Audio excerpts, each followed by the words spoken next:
Okay, the erector spinae? I don't know how you say that. Anyway, this is a muscle that helps you to stand up straight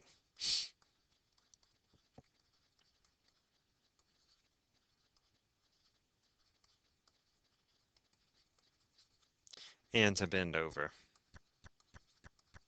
Your book talks about this set of muscles, and I raise it here because it's oh goodness, excuse me, I'm sorry, I tried to pause that. It's important for our balance and center of mass. The center of mass is a point in a body where you can imagine that all of the mass is located. It's an imaginary point.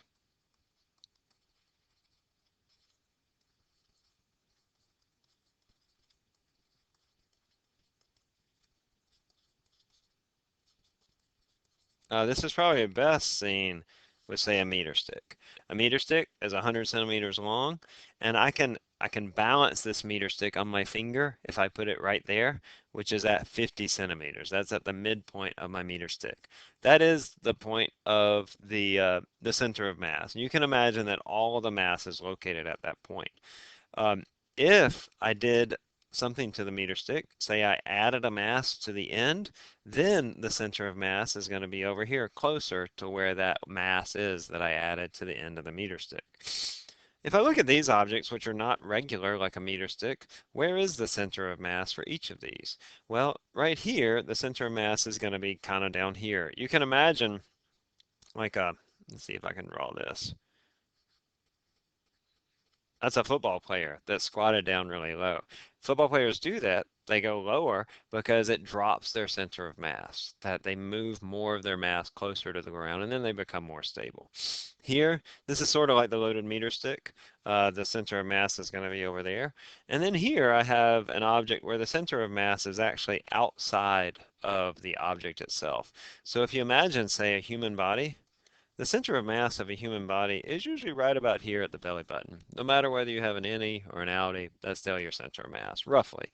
However, if you bend over,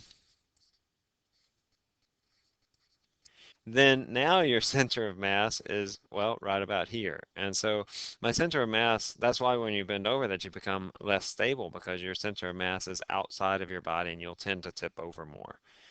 In order to be well balanced, a person should have their center of mass always over their feet. And so there are some ways that we can be off balanced. You can carry a heavy package, and in that case, your center of mass is out here somewhere.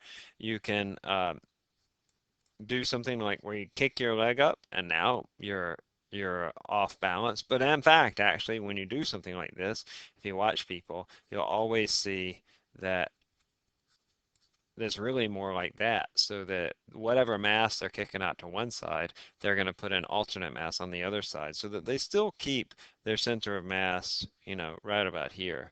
And then, of course, like we talked about before, you can, if you bend over, then your center of mass will be outside of your body there.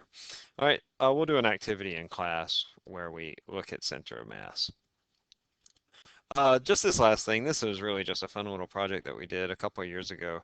There are physical models. In fact, if you're going into kinesiology, you'll learn that people use physical models to describe the motion of the human body. And in the literature, there's this physical model that bases the human body on a pendulum. Like when you walk, that your legs are like a couple of swinging pendulums that go back and forth. And if you imagine that your legs are pendulums, then you can take the physical parameters around that pendulum and estimate the speed. And that speed is based on the leg length and the your your stride length. So your stride length and your leg length. So this is your stride,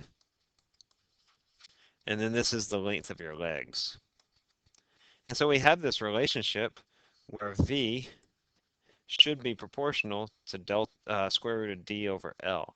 That if you have a longer stride length, then you should walk on average with a faster walking speed. Or if you have longer legs, then that will also affect your walking speed, your stride length and your walking speed. And when we actually plotted the data, like that, we found that there was in fact a relationship between those two that fit with the model.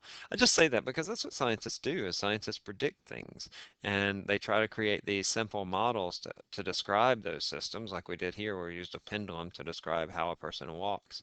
And then you can make predictions about, what's going to happen with that person if you change it in some way. It's really kind of remarkable, I think, that the predictive nature of science, that we can predict something that will happen in the physical world.